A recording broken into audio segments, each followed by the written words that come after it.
My fellow Americans, tomorrow is Father's Day, so naturally our thoughts turn to them and to the well-being of family life in America. Families have always stood at the center of our society, preserving good and worthy traditions from our past, entrusting those traditions to our children, our greatest hope for the future. Family life has changed much down through the years. The days when we could expect to live in only one home and hold only one job are probably gone forever. Perhaps we will not go back to the old family ways, but I think we can and should preserve family values.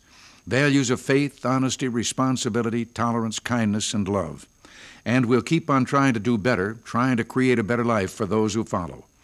This hasn't been easy to do in the last decade. It's become more difficult to raise children than it once was.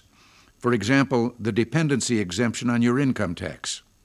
The money you can deduct for raising a child or caring for an elderly relative was $600 in the late 40s.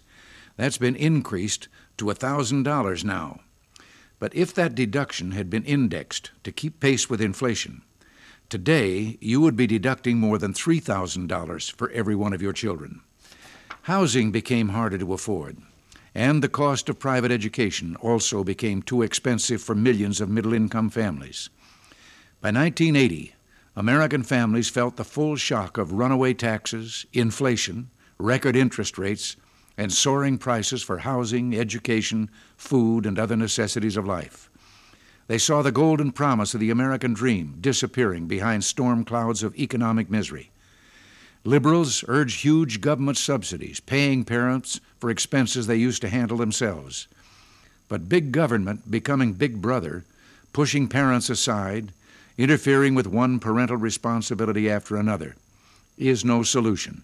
It only makes bad situations worse, raising prices and taxes for everyone.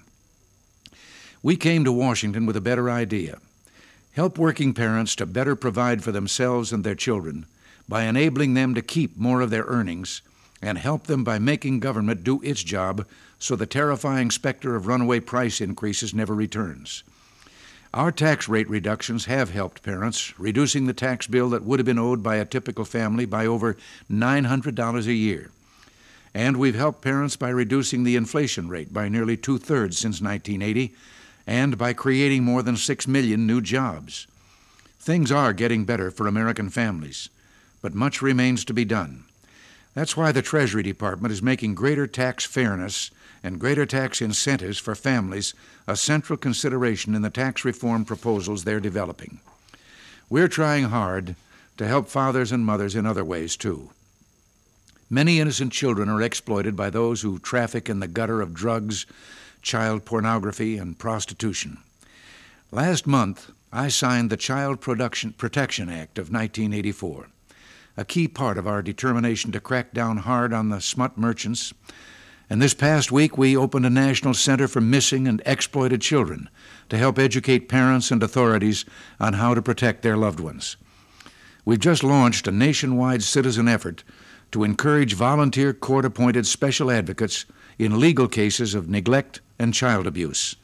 Soon, we'll start up a sophisticated detective program to help law enforcement officers identify and capture the so-called serial killers who prey upon women and children. And we've urged the Congress to pass a law that will strengthen and improve child support from absent parents. Children should not be financially abandoned just because they're separated from one of their parents.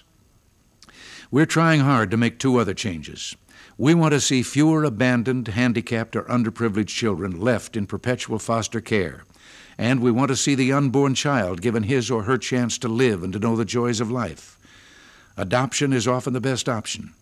Too often, it's been the forgotten option. We're seeing hopeful signs that our policies are paying off. Family income is improving, infant mortality rates continue to drop, and the crime rate has taken a steep dive. The outlook for families in America is better today than in 1980, and we're determined to make it better still. Happy Father's Day. Until next week, thanks for listening, and God bless you.